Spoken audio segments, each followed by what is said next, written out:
그런데 바로 이 시점, 상황을 뒤흔드는 결정적인 일이 벌어졌다. 경기 종료 후 14시간 경과 후 티모시 포드 주심은 공식 소셜 네트워크 서비스를 통해 장문의 성명을 발표했습니다.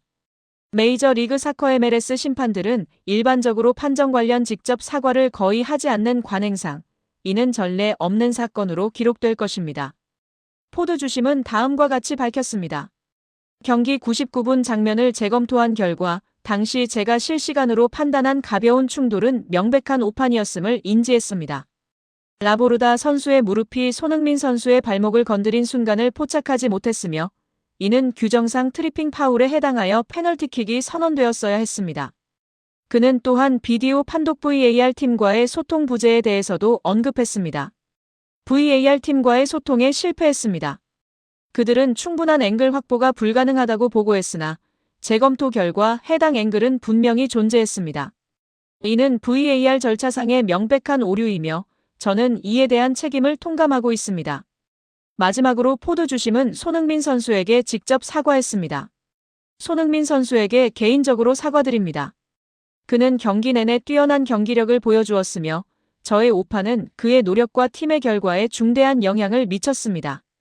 이 사과문은 30분 만에 50만 건의 좋아요와 20만 건의 리포스트를 기록하며 미국 전역에 큰 반향을 불러일으켰습니다. CBS 스튜디오에서도 즉각적인 반응이 나타났습니다. 크리스티나 엉케리 전 국제축구연맹 피파 심판은 고개를 끄덕이며 다음과 같이 말했습니다. 심판이 공개적으로 오심을 인정하는 것은 쉽지 않은 일입니다. 그러나 그 정직함이 결과를 되돌릴 수는 없습니다. LAFC는 기회를 박탈당했습니다. 랜던 도노반은 더욱 직설적인 입장을 표명했습니다. 우리는 승부차기를 논의할 필요가 없었습니다. 심판의 사과는 존중하지만 이 사건은 MLS 심판 시스템의 구조적 문제를 드러냅니다. 알렉시 랄라스 또한 소셜 네트워크 서비스를 통해 다음과 같이 글을 게시했습니다. 사과는 필요했습니다. 그러나 MLS가 진정한 인류 리그를 지향한다면 스타 플레이어를 보호할 수 있는 시스템을 구축해야 합니다. 티에리 앙리의 폭로에 이어 주심의 오심 인정이 이어지자 여론은 완전히 반전되었습니다. 손흥민 선수는 더 이상 승부차기를 실축한 선수가 아니라 잘못된 판정으로 승리를 빼앗긴 희생자이자 99분까지 포기하지 않은 진정한 전사로 재조명되었습니다.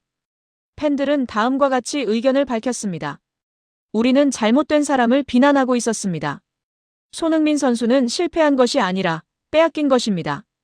심판의 공개 사과는 손흥민 선수의 명예를 완전히 회복시켰으며 MLS 심판 시스템의 문제점을 폭로하는 결정적인 계기가 되었습니다. 비록 시즌은 종료되었지만 그날의 99분은 온 미국이 잊지 못할 순간으로 남게 되었으며 손흥민 선수는 오히려 그날의 진정한 승자로 자리매김하게 되었습니다. 메이저리그 사커 MLS 내부에서 두 번째 내부 고발자가 등장했습니다. 첫 번째 내부 고발이 공개된 지 일주일도 채 되지 않은 시점에서 VAR 운영과 관련된 추가 증언이 제기된 것입니다. 이번 내부 고발자는 VAR 보조 분석을 담당했던 인물로 그는 99분 손흥민 선수의 상황은 단순한 오판이 아니었다고 주장했습니다. 그의 증언에 따르면 당시 VAR 룸에서는 이미 3개의 유효 각도를 확보했으나 누군가의 결정으로 확인 불가라는 결론이 내려졌다고 합니다. 그는 이러한 결정을 명백히 부당한 지시였다고 표현했습니다. 두 번째 내부 고발자의 증언 중 특히 주목할 만한 부분은 다음과 같습니다.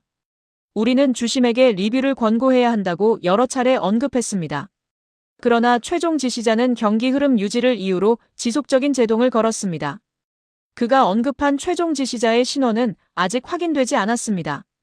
그러나 이러한 발언은 내부에서 특정 의사결정 구조가 존재할 가능성을 시사하며 사건의 성격을 단순한 실수가 아닌 조직적 문제로 확대하는 데 기여하고 있습니다. 내부 고발과 거의 동시에 상층부의 문건 일부가 유출되면서 상황은 더욱 복잡해졌습니다.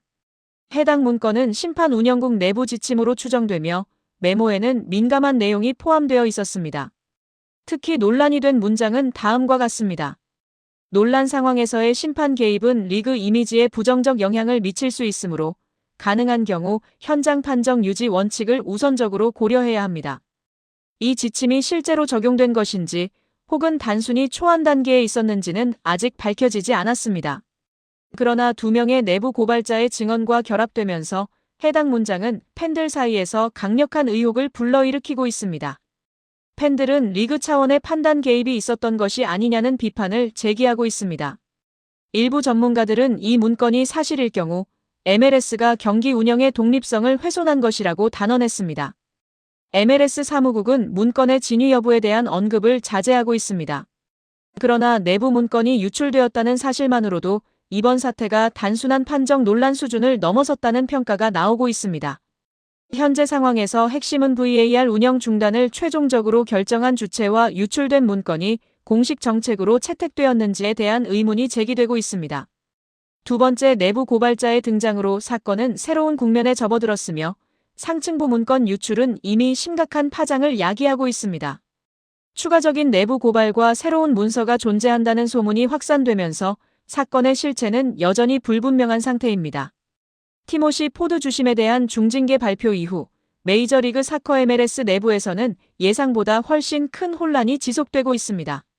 단순히 한 심판의 징계로 종결될 것으로 예상했던 관계자들이 많았으나 실제로는 이번 사건이 리그 운영 전반의 허점을 드러내는 계기가 되었다는 평가가 나오기 시작했습니다. 가장 먼저 지적되는 부분은 징계 기준의 모호성입니다.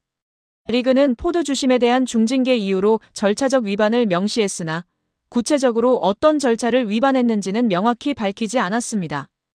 이에 따라 그동안 유사한 상황에서도 징계가 이루어지지 않았다는 내부 반발이 제기되고 있으며 심판들조차 리그의 기준을 명확히 이해하지 못한 채 경기 운영을 수행해왔다는 비판이 나오고 있습니다. 또 다른 문제는 VAR 보고 체계의 불투명성입니다.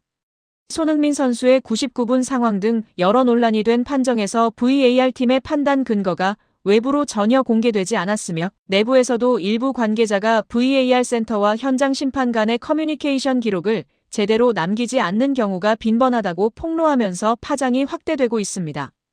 이번 사태를 통해 그동안 비공식적으로 지적되었던 기록 관리 부실 문제가 더 이상 은폐될 수 없는 문제로 드러난 것입니다.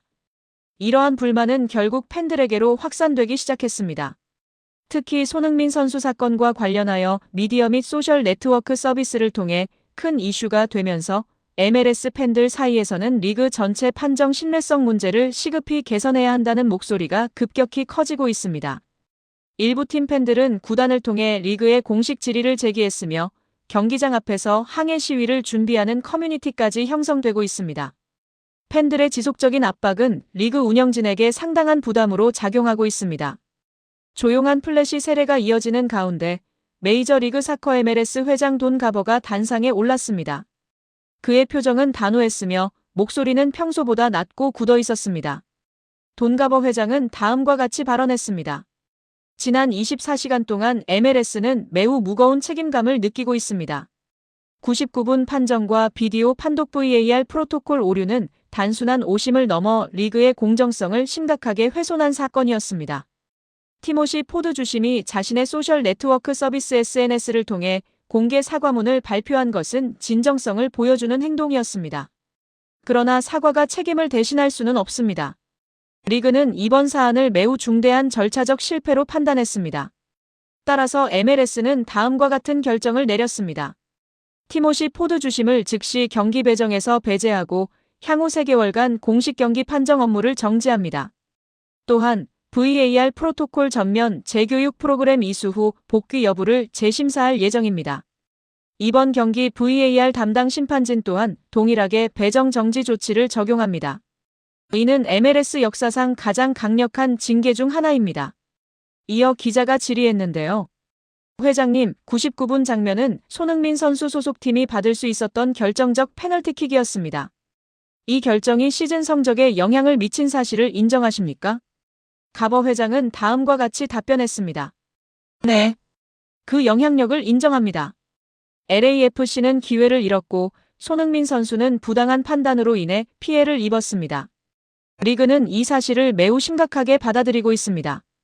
이어 기자는 다음과 같이 질의했습니다.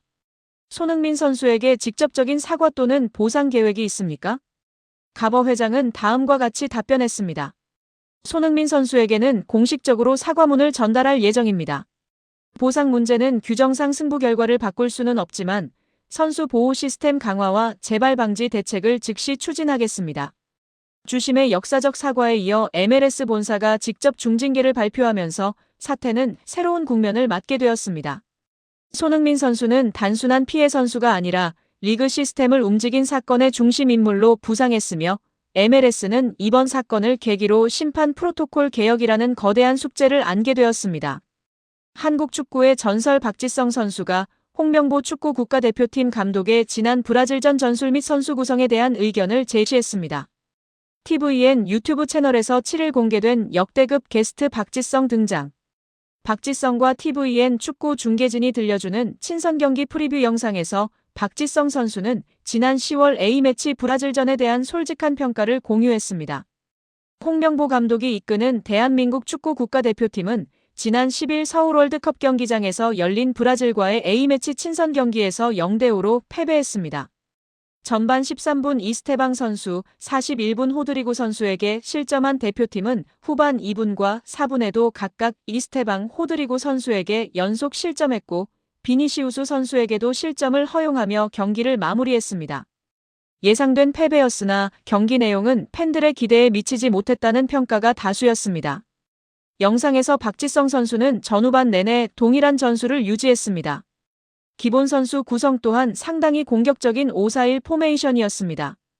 중앙 미드필더는 수비 지향적인 선수가 아닌 공격과 수비를 병행할 수 있는 2명의 선수를 기용했습니다. 라고 설명했습니다.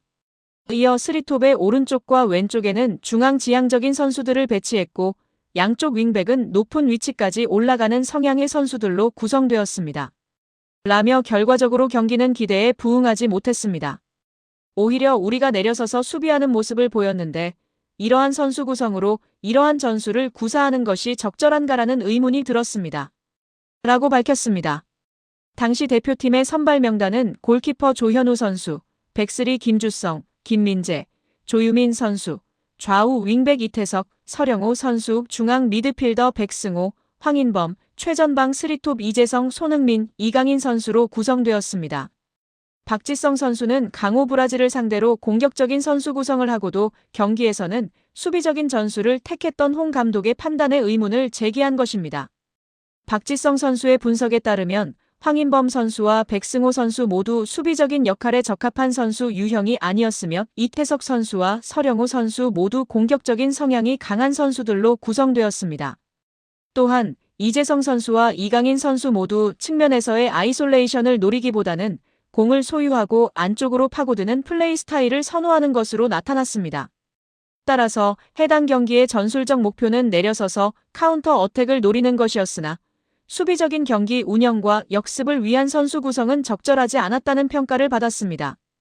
박지성 선수는 전술적으로는 상당히 내려서서 카운터 어택을 노리려고 했던 것으로 보이지만 수비적인 경기 운영과 역습을 위한 선수 구성은 적절하지 않았다는 생각이 듭니다. 라고 솔직한 평가를 제시했습니다. 아울러 22,200명의 관중만이 경기장을 찾은 파라과이전 흥행 참패에 대한 분석도 이루어졌습니다. 박지성 선수는 관중수는 현재 축구팬들이 한국 대표팀을 바라보는 가치와 직결된다고 생각합니다. 여러 가지 사건들이 발생하면서 팬들과의 신뢰가 저하된 것이 가장 큰 요인이라고 판단됩니다. 단, 이는 한국 대표팀의 축구 경기력만의 문제가 아니라 현재 한국 축구를 둘러싼 외부적인 요인들도 영향을 미치고 있다고 생각합니다. 라고 언급하며 한국 축구의 현 상황에 대한 외부적 요인의 영향을 시사했습니다.